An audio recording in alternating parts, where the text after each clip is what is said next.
પુરુષાર્થો વિષયના માઇન્ડસેટના વિષયમાં હોય તો એમના પ્રમાણ પ્રમેય સાધન ફલને એ કોન્ટેક્સ્ટમાં આપણે સમજી શકીએ.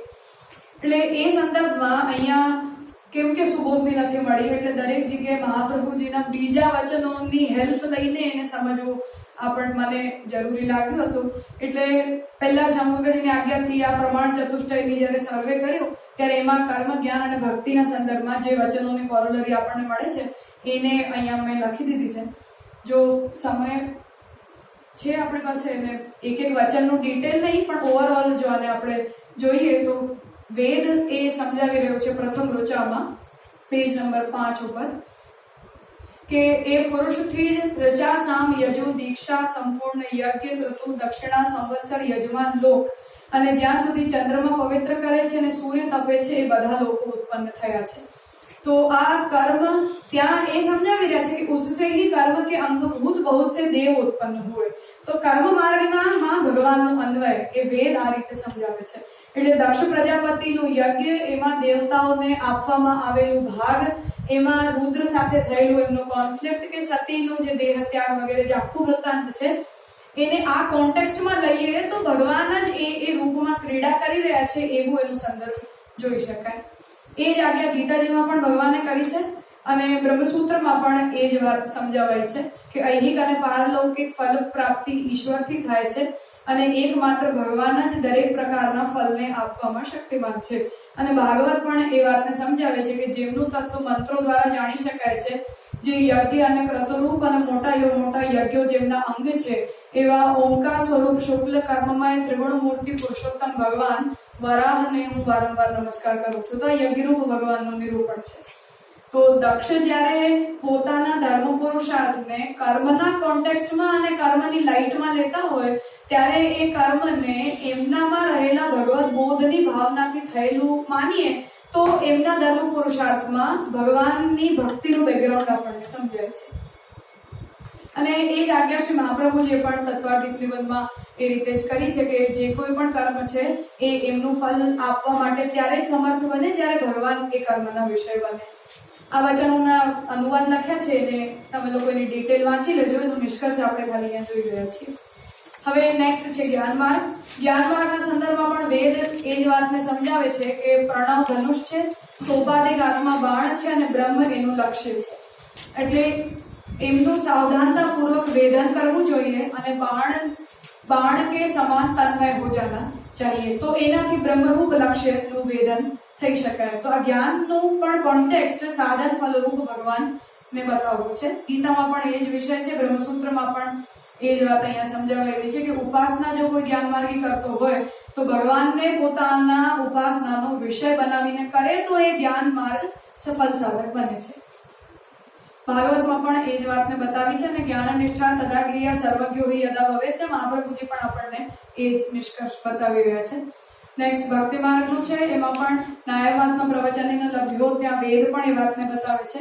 ગીતા પણ એ જ કહી રહી છે, બ્રહ્મસૂત્રમાં પણ એ જ વિષય છે અને ભાગવતમાં પણ એ જ વાત આપણને સમજાવી છે. અને એના નિષ્કર્ષના રૂપમાં મહાપ્રભુજી પણ આપણને સમજાવી રહ્યા છે કે આ ભક્તિ માર્ગમાં પ્રમેય અર્થાત જાણવા યોગ્ય પદાર્થ ભગવાન છે અને ફલ પણ ભગવાન જ છે. ભગવાનની પ્રાપ્તિમાં પ્રેમ જ સાધન છે. પ્રેમનું સાધન નવદા ભક્તિ છે. શ્રવણાદિક નવદા ભક્તિ કર્યા વિના સંસ્કારવશ અથવા ફલકામનાથી ઉત્પન્ન થયેલી પ્રીતિ એ ગૌણ પ્રેમ કહેવાય છે. શ્રવણાદિ ભક્તિ ભગવત પ્રાપ્તિનું સાધન છે. એટલે એમાં ભક્ત્યા ત્વનન્યયા શક્ય ઇત્યાદિ ગીતાજીના જે વાક્ય છે એ પણ પ્રમાણ છે. આ વાક્યમાં પ્રેમ ભક્તિ અને સાધનરૂપ શ્રવણાદિ ભક્તિ આ બંને ભક્તિને એક સમજીને માત્ર ભક્તિ કરી રહ્યો છે એવો હું એ પ્રકારે ભગવાન એ પોતાને વિષય એની અંદર બનાવવા માંગી રહ્યા છે. જે શ્રી કૃષ્ણની ભક્તિ ઈચ્છે છે એ એમના વચનો દ્વારા ગીતાજીમાં ભગવાન પોતાની પ્રાપ્તિનો ઉપાય અહીંયા બતાવ્યો છે. એટલે એ ગીતાના તદવિસ્તારો ભાગવતમ તરીકે ભાગવતમાં વ્યાસજી પણ આપણને એ ભક્તિ સંહિતાનો વિસ્તાર સમજાવી રહ્યા છે. એટલે કર્મ જ્ઞાન ભક્તિ માર્ગને ઇન્કોર્પોરેટ કરવાનું રીઝન એ હતું કે સાધનોની વેરાયટી આપણને વિસર્ગ લીલામાં ઘણી બધી મળે છે. એ પ્રથમ અધ્યાયથી લઈને અંતિમ અધ્યાય પર પ્રચેતસાઓને ઉપદેશ જે અપાયું છે એમાં પણ આ સાધન નિરર્થક છે, આમાંથી વૈરાગ્ય લાવો, આ સાધન નિરર્થક છે, આમાંથી વૈરાગ્ય લાવો. એ જ રીતે ધ્રુવજીના વૃત્તાંતમાં પણ અને પૃથ્વીરાજાના વૃત્તાંતમાં પણ અને દક્ષનામાં પણ. તો એ સાધનોની વેરાયટી ત્યારે આપણે સમજી શકીએ જ્યારે કર્મ, જ્ઞાન અને ભક્તિના કોન્ટેક્સ્ટમાં પોતપોતાના માર્ગાનુસારી ધર્માર્થ કામ મોક્ષનું પુરુષાર્થની સિદ્ધિને આપણે સમજતા હોઈએ. એટલે એ સબ્જેક્ટને મેં અહીંયા લીધું હતું. હવે એ સાધનોની ઉપદેશની જે વેરાયટી છે એને જો આપણે જોઈએ, તમને એ પ્રિન્ટ જે નીકળી છે એની અંદર કેટલાક શબ્દો અને એના ચાર્ટ નીકળી ગયા છે, એટલે હું એને રીરાઇટ કરીને ફરીથી મોકલી આપીશ. સાંભળી લેશો તો આઈ થિંક ક્લિયર થઈ જશે. તો સાકાર બ્રહ્મવાદના 2 સ્ટાન્ડર્ડ છે. આ શ્યામગોગા જે બનાવેલા આ સાધન અને પ્રમાણ પ્રમેય સાધન ફલની કોરોલરી છે. એમાં સાકાર બ્રહ્મવાદના 2 સ્ટાન્ડર્ડ છે. મહાત્મ્ય જ્ઞાન અંગ તરીકે વેદમાં બતાવેલું અને ગીતામાં બતાવેલા પ્રકારે, અને કૃષ્ણમાં રહેલી આસક્તિના અંગરૂપ તંત્રોક્ત પ્રકાર અને ભાગવતમાં કહેલો પ્રકાર. એમાં દ્વિજાધિકારક જે છે એ વેદોક્ત પ્રકાર છે. એમાં પૂર્વકાંડ અને ઉત્તરકાંડમાં કર્મ અને જ્ઞાનનું ડિવિઝન છે. પૂર્વકાંડમાં બતાવેલું નિષ્કામ કર્મ માર્ગના આધ્યાત્મિક અને આદિભૌતિક બંને સ્ટાન્ડર્ડ છે. એમાં આધ્યાત્મિક નિષ્કામ કર્મ માર્ગનું ફલ આત્માનંદરૂપ મુક્તિ છે અને આદિભૌતિકનું આદિભૌતિક રિઝલ્ટ છે. ઉત્તરકાંડમાં બતાવેલું જે જ્ઞાન માર્ગ છે એમાં બ્રહ્માનંદાનુભવ રૂપા જે જ્ઞાન છે એના બંને ફલ છે જીવન મુક્તિ અને સાયુજ્ય મુક્તિ. સર્વાધિકારક છે એ ગીતામાં બતાવેલો પ્રકાર છે, જેમાં પ્રપત્તિ માર્ગ દ્વારા પાપનો નાશ અને પાપનાશ દ્વારા સાયુજ્ય રૂપા મુક્તિની પ્રાપ્તિ બતાવી છે. 4 વર્ણોના અધિકારક પંચતંત્રમાં બતાવેલા જે નારદ પંચરાત્રમાં બતાવેલો તંત્રોક્ત પ્રકાર છે એ છે, જેમાં બ્રાહ્મણ ક્ષત્રિય વૈશ્ય શૂદ્રનો અધિકાર છે. એ મર્યાદા ભક્તિ છે, જેનું ફલ પણ પાપનાશ અને પાપનાશ દ્વારા સાયુજ્યાદિ ચતુર્વિધ મુક્તિઓની પ્રાપ્તિ છે. અને સર્વાધિકારક ભાગવતોક્ત પ્રકાર છે, જેમાં પ્રમાણ બલ અને પ્રમેય બલના 2 ડિવિઝન છે. પ્રમાણ બલથી મિશ્ર પુષ્ટિના જે 3 ડિવિઝન મહાપ્રભુજીએ પુષ્ટિપ્રા મર્યાદા ભેદમાં બતાવ્યા છે એ છે, અને પ્રમેય બલથી શુદ્ધ પુષ્ટિને પ્રાપ્ત થતું ભજનાનંદ અને એના દ્વારા સેવા ફલમાં બતાવેલા 3 પ્રકારના રિઝલ્ટ છે. તો આ માર્ગાનુસારી પોતાના સાધનો અને એ તત્ત માર્ગ અને તત્ત સાધન પ્રમાણે પોતાના ધર્માર્થ કામ મોક્ષ પુરુષાર્થોની મેનેજમેન્ટને ઇન્ક્લુડ કરીને બતાવેલા આ સાધન અને ફલની શાસ્ત્રની વ્યવસ્થા છે, જે મલ્ટિપલ સ્ટાન્ડર્ડ ઉપર કામ કરે છે. તો અહીંયા આપણને જેટલા પણ ફલ મળે, જો આ વિસર્ગ લીલામાં ભગવાનની સોપાધિક ભક્તિ દ્વારા, નિરુપાધિક ભક્તિ દ્વારા, અથવા ભગવાનના સ્વરૂપને બ્રહ્મ તરીકે સમજીને, પરમાત્મા તરીકે સમજીને કે ભગવાન તરીકે સમજીને, અથવા પોતાની ભક્તિમાં બ્રહ્માનંદાનુભવ રૂપ મુક્તિની પ્રાપ્તિની ઈચ્છા, અથવા કૃષ્ણનું સાયુજ્ય, સેવોપયોગી દેહની પ્રાપ્તિ આદિ આ બધા જ ફલો કોઈ ના કોઈ પ્રકારની ભક્તિ અથવા ભગવાનને બેકગ્રાઉન્ડમાં રાખીને કરવામાં આવેલા સાધનોના ડિવિઝન છે. એટલે આમાંથી કોઈ પણ સાધન આપણને ચતુસ્કંદમાં જોવા મળી શકે, અને એના જ કોન્ટેક્સ્ટમાં આમને મળેલી ભગવત પ્રાપ્તિ આટલા ફલોની વેરાયટીથી કોઈ પણ પ્રકારની હોઈ શકે. એટલે ભગવાને વહી ફલમ સયથા વીર ભવે ભૂમિના સ્ટાન્ડર્ડ ઉપર વિસર્ગ લીલાની બતાવેલી સાધન ફલની વ્યવસ્થાને વિચારવી જોઈએ, ન કે જનરલ આપણે એને પુષ્ટિમાર્ગી બતાવેલા ફલોના કોન્ટેક્સ્ટમાં જ લઈએ. એટલે એ ઓપનનેસ 3 માર્ગો, 3 ભગવાનના સ્વરૂપ અને તત્ત સાધનોના ઉપદેશ દ્વારા જો વિચારીએ તો અધિકારીના માઇન્ડસેટમાં રહેલું ભગવાનનું સ્વરૂપ અને એ કરવા માંગતો પુરુષાર્થોની પ્રાપ્તિ થી ભગવાન એના કઈ રીતે વિષય બન્યા એની સાધન ફલની ઓપનનેસ આપણને પ્રાપ્ત થઈ શકે, જેનાથી કોઈ એક માર્ગના સંદર્ભમાં અથવા એક જ લેવલ ઉપર આપણે આ બધા અધિકારીઓ અથવા એમના દ્વારા કરેલા સાધનોને જજ ન કરીએ. તો આ વિસર્ગ લીલામાં બતાવેલું ઓવરઓલ ફોર્મેટ હતું.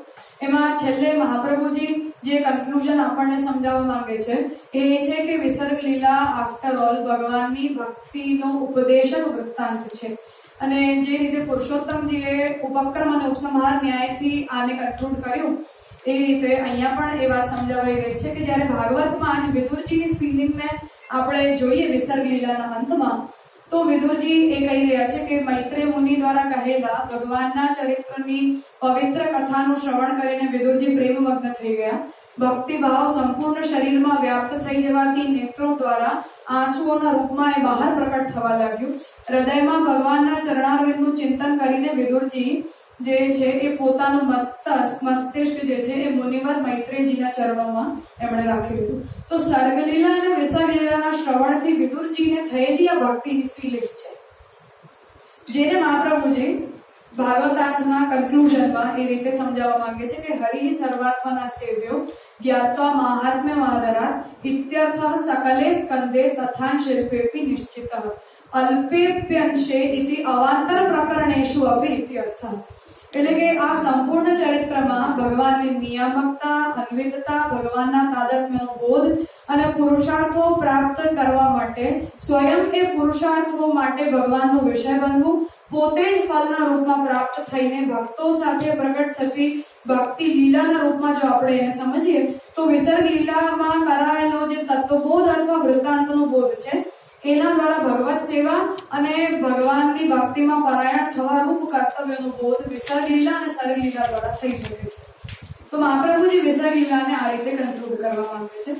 હવે ઘનશ્યામ ભટ્ટ જે છે એમણે જે પ્રકરણ વિભાગ અને તદનુસાર આ એક એક અધ્યાયનું જે સંક્ષેપ કહ્યું છે એને મેં અહીંયા લખી દીધું છે વિષયને સંક્ષિપ્ત રૂપમાં સમજવા માટે। તો અહીંયા આ આખી લીલાનું વૃત્તાંત છે, એક એક અધ્યાયની ટાઇટલિંગ છે અને એ એક એક અધ્યાયમાં કઈ રીતે એમણે પુરુષાર્થોને સિદ્ધ કરીને ભગવાનને પોતાના વિષય બનાવ્યા છે એ ઘનશ્યામ ભટ્ટજી આ પ્રકરણ વિભાગમાં સમજાવ્યું છે, જેમાં દરેક એના અધ્યાય કે પ્રકરણના અંતમાં આપણે જોઈએ તો ધર્મ પ્રકરણનું અંતિમ 7મો અધ્યાય છે ત્યાં ભગવાનનો યજ્ઞમાં પ્રકટ થવાથી દેવગણો દ્વારા થયેલી એમની સ્તુતિ અને ભગવાન દ્વારા યજ્ઞાનુષ્ઠાનને પૂર્ણ કરવાના વૃત્તાંત દ્વારા ધર્મ પુરુષાર્થની સિદ્ધિનું વર્ણન છે। તો આ ભગવાનમાં ધર્મ પુરુષાર્થ કન્ક્લુડ થયું છે પ્રથમ પ્રકરણ ધર્મ પુરુષાર્થના પ્રકરણમાં। બીજું જે અર્થ પ્રકરણ છે એમાં 12મો અધ્યાય જો અંતિમ અધ્યાય જોઈએ તો ભક્ત ધ્રુવજી છે એમને લૌકિક પુરુષાર્થ પ્રાપ્ત થયો। એ લૌકિક પુરુષાર્થો પ્રાપ્ત થયા પછી પણ એમણે પ્રશાસન સંબંધી જે દોષ કર્યો ત્યારે મનુએ એમને ઉપદેશ આપ્યો અને પછી એમને ભગવત પદની પ્રાપ્તિ થઈ। તો લૌકિક અર્થ અને અલૌકિક અર્થ બંનેની સિદ્ધિ ધ્રુવજીને થઈ છે। તો ત્યાં અર્થ પુરુષાર્થનું કન્ક્લુઝન ફરીથી ભાગવત એ પ્રકરણમાં અલૌકિક અર્થરૂપ ભગવાનની પ્રાપ્તિથી બતાવે છે, જે 12મા અધ્યાયમાં એ પ્રકરણ કન્ક્લુડ થાય છે। એ જ રીતે જે ત્રીજું કામ પ્રકરણ છે જેમાં પૃથુરાજાનું ચરિત્ર છે એમાં પણ 23મો જો આપણે અંતિમ અધ્યાય જોઈએ તો કામની પ્રાપ્તિમાં પોતાનું પણ કામ અને સર્વનું કામ એટલે સ્વ પોતાના પણ કામ પુરુષાર્થની એમણે પ્રાપ્તિ કરી અને પૃથ્વીનું દોહન કરીને બીજાના કામ પુરુષાર્થને પણ એમણે પરિપૂર્ણ કર્યું। આ ભૌતિક અને આધ્યાત્મિક કામ પુરુષાર્થનું સ્ટાન્ડર્ડ છે। અને પછી પૃથુ રાજામાં ભગવત ધર્મના આવિર્ભાવને કારણે ભગવાન જેવા લક્ષણોનું એમની અંદર દેખાવું અને પછી અંતમાં ઉગ્ર તપસ્યા, પોતાના રાજ્યના ત્યાગ દ્વારા વાનપ્રસ્થ આશ્રમનો સ્વીકાર અને પછી અંતમાં એમને બ્રહ્મભાવની પ્રાપ્તિનું વર્ણન કરીને આ કામ પુરુષાર્થનું યોગ્ય મેનેજમેન્ટ ભાગવતે સમજાવ્યું છે કે પોતાનું પણ કામ એમણે સિદ્ધ કર્યું, પોતાની પ્રજાનું પણ કામ સિદ્ધ કર્યું, એટલે અભ્યુદય નિશ્રેયસને પણ મેનેજ કર્યા અને એની સાથે જ્યારે રિસ્પોન્સિબિલિટી એમની ફૂલફિલ થઈ ગઈ ત્યારે એ પોતાને પ્રાપ્ત થયેલા રાજ્યનો ત્યાગ કરી બ્રહ્મચર્ય આશ્રમમાં રહીને વર્ણાશ્રમ ધર્મોનું પાલન કરીને ભગવાનના પદની એમણે પ્રાપ્તિ કરી। તો આ અભ્યુદય નિશ્રેયસની ભક્તિ માર્ગ અંતર્ગત પુરુષાર્થોની મેનેજમેન્ટ છે। માત્ર કામ પુરુષાર્થ નહીં પણ ચારે પુરુષાર્થોની મેનેજમેન્ટ ચારે પ્રકરણોમાં કોઈ એક એક પુરુષાર્થની મુખ્યતાથી બતાવાય છે। અને અંતિમ પ્રચિત સાવનું જે મોક્ષ પ્રકરણ છે એમાં પણ 31મો જો અંતિમ અધ્યાય જોઈએ તો એમને મોક્ષ સંબંધી જેટલા પણ વૈરાગ્ય અને વિદ્યા શક્તિ ભગવાનના સંદર્ભમાં સાંખ્ય યોગ આદિ જેટલા પણ માર્ગો છે એ બધાના ઉપદેશ દ્વારા દરેકે દરેક માર્ગની નિષ્ફળતા, વિષયોની નિષ્ફળતા અને તત્સાપેક્ષ ભગવત પ્રસાદની, ભગવાન સાધન તરીકેની અને ભગવાનની ફલ તરીકેની પ્રાપ્તિમાં ભગવત સાયુજ્યરૂપ મોક્ષનું નિરૂપણ કરીને મોક્ષ પુરુષાર્થ ત્યાં કન્ક્લુડ થાય છે। એટલે પરમ ફલરૂપ મોક્ષ પુરુષાર્થની સિદ્ધિનું નિરૂપણ ત્યાં અંતમાં કર્યું છે। તો તાત્પર્ય અહીંયા એ છે કે વિસર્ગ લીલા ને ભગવાન પુરુષાર્થ બન્યા એ જીવોના અને એમણે કેમ કે પોતાના ચારે ચાર પુરુષાર્થોને ભક્તિને બેકગ્રાઉન્ડમાં રાખી ભગવાનને વિષય બનાવીને કર્યા એટલે એમને જે પણ પુરુષાર્થ પ્રાપ્ત થયો એ પરિપૂર્ણ પ્રાપ્ત થયો, એમાં કઈ ઇનકમ્પ્લીટ ન રહ્યું અને આધ્યાત્મિક સ્ટાન્ડર્ડનો થયો। અને ભગવાનને જો વિષય ન બનાવ્યા હોય તો ભૌતિક કે આધ્યાત્મિક સ્ટાન્ડર્ડ ઉપર કોઈને પુરુષાર્થની પ્રાપ્તિ થઈ શકે છતાં પણ એમાં પરિપૂર્ણતા ન આવી શકે। એ વાત ઓવરઓલ વિસર્ગ લીલા આપણને સમજાવવા માંગે છે। મારું અહીંયા સંપન્ન।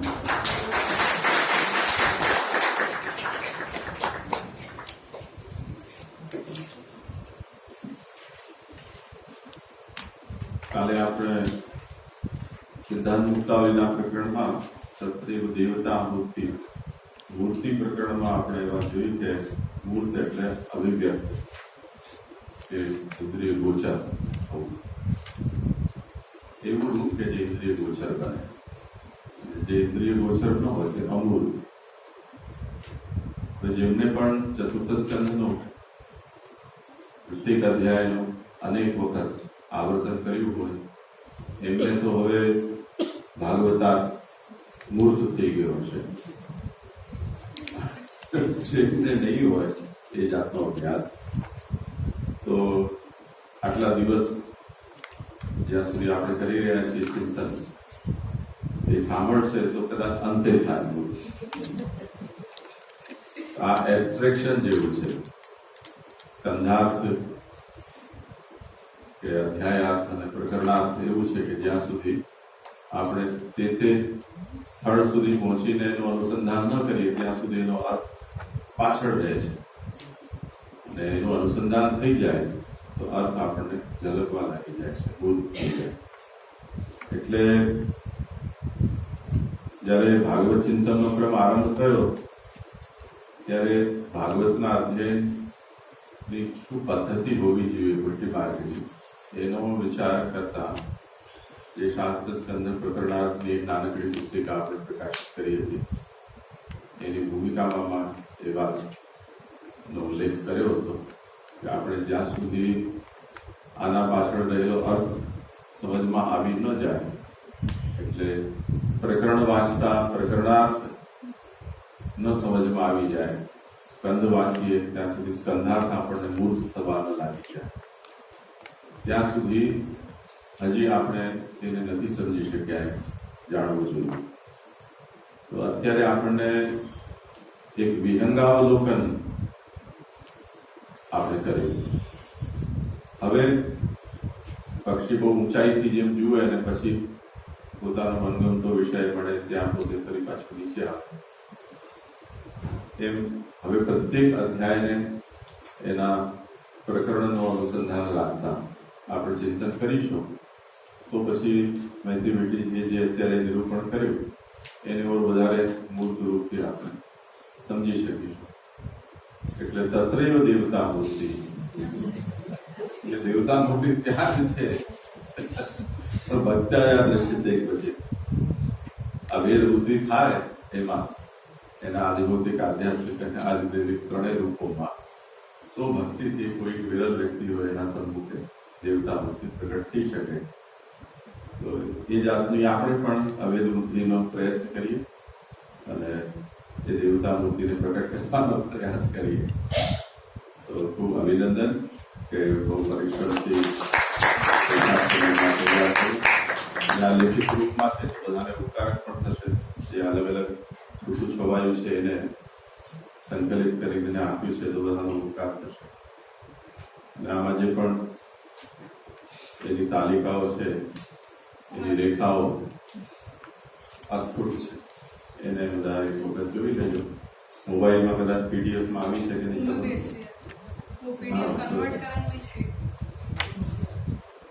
તો એ તમે જોઈ લેજો તો વધારે સરળ થઈ જશે. તો અહીંયા આપણે આમાં હવે એટલી હું દર વખતે કહું છું કે તમે લોકો જ્યારે એક એક અધ્યાયને પ્રસ્તુત કરો ત્યારે એના પ્રકરણાર્થ અને એના સ્કંદાર્થ સાથેની સંગતિને વિચારતા રહેજો. એટલે વિસર્ગની બહુ મલ્ટિપલ ડેફિનેશન્સ આપણને અહીંયા મહાપ્રભુજીની કરેલી મળે છે. એટલે પોતપોતાના અધ્યાય જ્યારે પૂરું થાય ત્યારે તમને એ અધ્યાયમાં કઈ રીતે એનું ધર્મ, અર્થ, કામ, પુરુષાર્થ સમજાયું અથવા એની સંગતિ કયા સાધન સાથે એમના માઇન્ડસેટને આપણે કઈ રીતે વિચારી શકીએ, એને લાસ્ટમાં જો તમે લોકો કરતા જશો ને તો એ પ્રકરણના સ્કંદાર્થ એક સાથે આવશે. દરેક અધ્યાયનો પ્રસ્તુતિ કરતા પોતાના અધ્યાયને ઓવરઓલ આખા સ્કંદ સાથે રિલેટ કે પ્રકરણ સાથે રિલેટ અથવા એમણે કરેલા સાધનને ધર્મ પુરુષાર્થ અંતર્ગત રિલેટ કરવાની કોશિશ કરશો તો આઈ થિંક આ ચિંતન કમ્પ્લીટ થશે. ને એને આપણે સ્કીપ કરીને ખાલી વૃત્તાંતને ટ્રેસ કરીએ છીએ ને તો સ્કંદાર્થ, પ્રકરણાર્થ બોલવામાં રહી જાય છે, એ અધ્યાયમાંથી નીકળતું નથી. એટલે મેં એનું જે કરેલું ઘનશ્યામભટ્ટજી કરેલું જે અધ્યાય છે એને એ રીતે એટલે આપ્યું છે. એટલે પોતપોતાના અધ્યાયને એ રીતે ટ્રાય કરજો લાસ્ટમાં એની રીતે કન્ક્લુડ કરવાની, તો એ પુરુષાર્થ અંતર્ગત આ અધ્યાય કેવી રીતે આવ્યો કે વિસર્ગ અંતર્ગત એમની વિશિષ્ટ સૃષ્ટિ કઈ રીતે છે કે બીજમાંથી બીજની ઉત્પત્તિ, એ બધા એની ડેફિનેશન ત્યારે જઈને ક્લિયર થશે. તો એ તમે લોકો જ્યારે એને પ્રસ્તુત કરો ત્યારે કરજો તો આ કમ્પ્લીટ થશે, નહીં તો અન્ડરસ્ટેન્ડિંગમાં ઇનકમ્પ્લીટ રહે છે, સમજાતું નથી. સમજો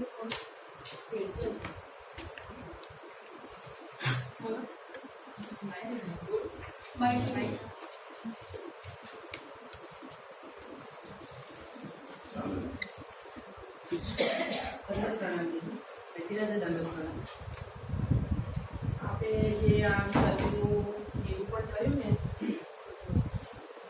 કે ઘરે અમે થોડુંક કંઈક જે કંઈ પણ અમે અમારી વિચારો અમારી સામર્થ્ય પ્રમાણે જે કંઈ પણ ચિંતન કરીએ છીએ ને એમાં થોડી ગાડી ત્યાં આગળ અટકેલી છે કે એક સર્ગ અને એક વિસર્ગ. બાકીના પહેલા બે સ્કંદ છે એ તો અંડરસ્ટુડ છે, પણ જે સર્ગ અને વિસર્ગ એ બે જે લીલાઓ છે એનો પરસ્પરનો જે સંબંધ છે એ સરખી રીતે નથી સમજાયો. એટલે એ કેવી રીતે, એ દાખલા તરીકે હું કહું કે સર્ગ એટલે કારણોની ઉત્પત્તિ, એમ સામાન્ય આપણે સમજીએ, અને વિસર્ગ એટલે એમાં ડાયરેક્ટ 4 પ્રકરણોથી ધર્મ, અર્થ, કામ, મોક્ષ, પુરુષાર્થનું નિરૂપણ આવ્યું. ત્યાં આગળ એવો આપણે અર્થ બતાવ્યો કે વિસર્ગ એટલે દેવતાઓનો સર્ગ વિશેષ રીતે. તો હવે એક કારણોની ઉત્પત્તિ સર્ગમાં અને વિસર્ગ એટલે વિશિષ્ટ સર્ગ એટલા માટે છે કે એ દેવતાઓનો ત્યાં સર્ગ છે, અને એ દેવતા તો હવે એને જોઈન્ટ કેવી રીતે કરવાનું. દાખલા તરીકે આદિત્યો, રુદ્ર અને વસુઓ એ જે 33 દેવતાઓ છે એ દેવતાઓનો આ સર્ગ. હવે એમાં શરૂઆત શું થઈ કે ધર્મ છે એ દક્ષનો છે, પછી ધ્રુવની વાત આવી, પૃથ્વી અને પ્રચેતકો. તો આ બધાને દેવતા સમજવા કે આ લોકોએ જે પુરુષાર્થો સિદ્ધ કર્યા ભક્તિ ને બેકગ્રાઉન્ડમાં રાખીને એનું નિયમન એ દેવતાઓએ કર્યું, અને આ રાજાઓ જે છે એ તો વિશેષ જ કોઈ પ્રભાવશાળી છે, તો એ દેવતાઓના નિયમનથી આ રાજાઓએ આ ધર્મમાં બધા પુરુષાર્થોનું નિયમન કર્યું. એ અર્થમાં વિસર્ગ છે. અને જે કારણો ઉત્પન્ન થયા પછી ડાયરેક્ટલી જે પુરુષાર્થોનું નિરૂપણ આવ્યું, તો સર્ગ અને વિસર્ગને કેવી રીતે જોડવો એ સામાન્ય એની સમજ નથી.